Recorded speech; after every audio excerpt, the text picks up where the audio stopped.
এর কোটা পূরণ করতে পারেনি বাংলাদেশ। নিবন্ধনের সময়সীমা পেরিয়ে গেলেও নির্দিষ্ট কোটার পূরণ হয়েছে মাত্র 50%।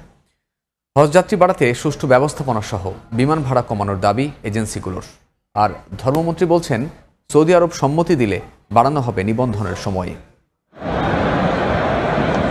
প্রতি বছরের মতো এবছরও বাংলাদেশকে হজ যাত্রীর কোটা বেঁধে দেয় সৌদি আরব। এবছর বাংলাদেশ থেকে 1,27,198 জন হজে যেতে পারবেন বলে জানায় সৌদি আরব। বেঁধে দেওয়া সময়ের মধ্যে নির্দিষ্ট সংখ্যক হজ যাত্রী নিবন্ধন না করায় বাংলাদেশ থেকে হজে যেতে ইচ্ছুকদের জন্য 2 বার নিবন্ধনের সময়সীমা বাড়ায় সৌদি আরব। নিবন্ধনের সর্বশেষ সময় ছিল 18 জানুয়ারি।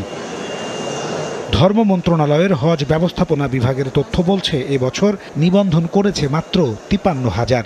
এবার সরকারি পর্যায়ে নিবন্ধন হয়েছে 3,800 আর বেসরকারি পর্যায়ে মাত্র 49,000।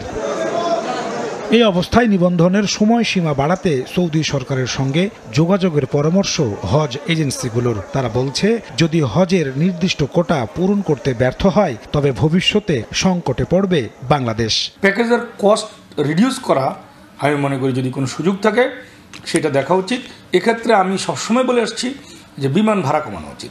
বিমান ভাড়া কমানো হলে প্যাকেজের কস্ট কমবে, হজ যাত্রী নিবন্ধন কিন্তু বৃদ্ধি পাবে। তবে ধর্মমন্ত্রী বলছেন, নিবন্ধনের সময়সীমা বাড়াতে সৌদি আরবের সঙ্গে যোগাযোগ হচ্ছে। তারা চাইলে নিবন্ধনের সময়সীমা বাড়ানো হবে। ইতিমধ্যেই আমরা সৌদি আরবের সাথে আমরা যোগাযোগ করছি, সৌদি সরকারের সাথে। যদি কোনো সুযোগ থাকে আমরা হয়তো এক্সটেনশন করার জন্য 2-4 দিনের সময় যদি তারা দেয়, তাহলে আমরা সেই জায়গায় সেটা আমরা কার্যকর ব্যবস্থা গ্রহণ করব। নচেত আমাদের এই পর্যন্ত শেষ। চাঁদ দেখা সাপেক্ষে 16 জুন হজ অনুষ্ঠিত হতে পারে। নাজমুস সালেহী, সময় সংবাদ, ঢাকা।